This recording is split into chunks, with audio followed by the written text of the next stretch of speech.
Главные новости сегодняшнего дня. Сегодня утром известная российская и советская актриса, народная артистка России Лидия Федосеева-Шукшина была госпитализирована в тяжелом состоянии с предварительным диагнозом инфаркт головного мозга.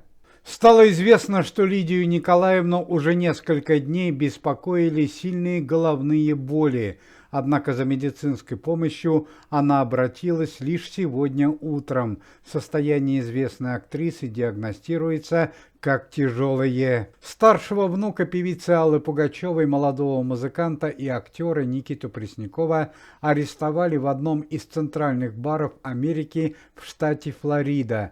Причина ареста – несоблюдение коммерческого музыкального контракта и неуплата налогов. В последнее время Никита Пресняков и его мама Кристина Орбакайте все чаще дают концерты в кафе и барах Соединенных Штатов Америки, однако их выступления не пользуются большим успехом. Известный российский, советский и латвийский актер театра и кино Валдис Пельш приехал в Москву для личной встречи с Никитой Сергеевичем Михалковым. Как сообщает центральная пресса, цель визита – это большое желание Валдиса Пельша вступить в антикоррупционный комитет. Отметим, что в команде Никиты Михалкова по личному желанию уже работает один иностранец – известный советский и российский композитор Раймон Паулс. Вновь в колоссальный криминальный скандал попала семья народного артиста Российской Федерации Михаила Сергеевича Боярского. На этот раз черные тучи сгустились над самим Михаилом Сергеевичем и его сыном, известным общественным деятелем Сергеем Боярским. Центральный суд Санкт-Петербурга продлил арест сына Михаила Боярского, Сергея Боярского, на полгода. Первое судебное заседание запланировано на 1 июня 2025 года. Все это время видный общественный деятель будет находиться в следственном изоляторе Санкт-Петербурга. Отметим, что уже несколько месяцев сын Михаила Сергеевича обвиняется по нескольким направлениям, среди которых злоупотребление должностным положением, получение крупных денежных взяток и ведение незаконного бизнеса, связанного с недвижимостью. Однако теперь в этом скандале замешан и сам Михаил Боярский, так как его сын переписал часть незаконной недвижимости на своего отца. Зарубежные СМИ сообщают шокирующие новости о известном общественном деятеле Евгении Викторовиче Пригожине, который, по данным российских источников информации, погиб еще год назад. По официальной версии происшествия Евгений Пригожин погиб еще 23 августа 2023 года в результате авиакатастрофы в Тверской области. Однако сегодня утром появилась информация, которая полностью опровергает этот факт. Ее предоставили местные власти африканской страны под названием Нигерия. По данным зарубежного источника, Евгений Викторович Пригожин уже более года проживает в данной стране, является начальником охраны и руководителем местной нефтяной базы и входит в круг самых влиятельных людей этой страны. В качестве доказательства местные власти Нигерии предоставили фото и видео шикарного особняка, в котором, по их словам, на данный момент и проживает Евгений Пригожин. Более того, местные власти страны заявили, что навстречу к Евгению Пригожину уже едет его семья.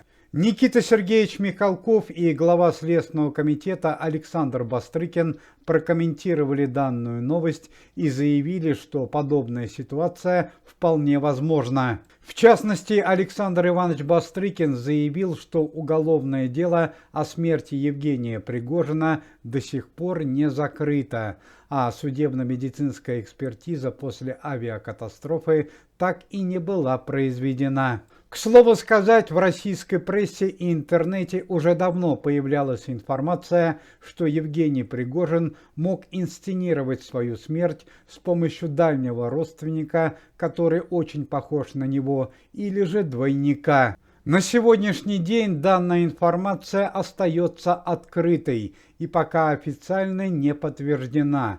Однако достоверно стало известно, что семья Евгения Пригожина действительно выехала в африканскую страну под названием Нигерия. Однако до сих пор остается открытым вопрос, как Евгению Пригожину удалось оказаться в стране Нигерия, но и на это существует своя версия. Хорошо известно, что у Евгения Викторовича много высокопоставленных друзей по всему миру. Вероятно, его знакомые и помогли Евгению Пригожину в трудный момент. Известного эстрадного певца Стасу Пьеха ограбили прямо во время занятия спортом. Стас Петрасович является большим любителем езды на велосипеде, особенно в зимнее время на специальном транспорте. Несколько дней назад во время загородной поездки около Санкт-Петербурга на Стасу Пьеха напали два неизвестных преступника, отобрали велосипед и ценную технику, включая два телефона, ноутбук и наличные деньги. По непонятной причине Стас Петрасович не смог дать достойного отпора хулиганам и обратился в полицию. Солист музыкальной группы «Иванушки Интернешнл» Кирилл Туриченко женился на своей поклоннице Дарье Тарасовой. Пышная свадьба состоялась 22 ноября.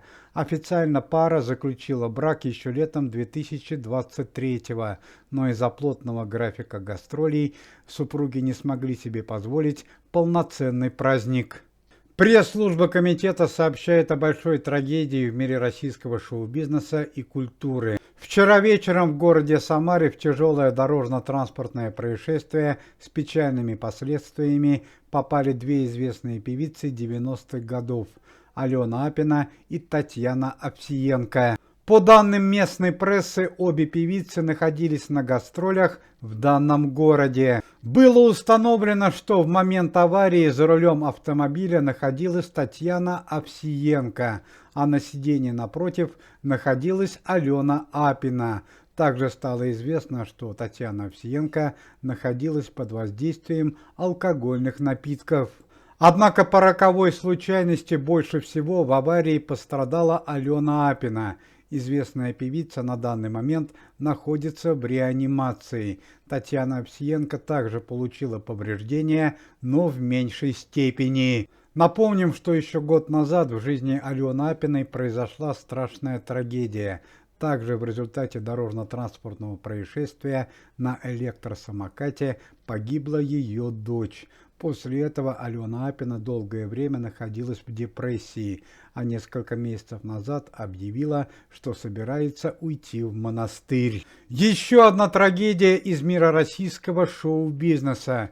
Сегодня утром в результате несчастного случая, связанного с высотой, погиб российский певец и актер Эд Шульжевский. Данный певец хорошо известен широкому зрителю по музыкальному хиту по имени Настя. Уважаемые зрители, если вы желаете выздоровления членам комитета и поддерживаете их деятельность, то можете поставить лайк под видео и написать поддерживающий комментарий.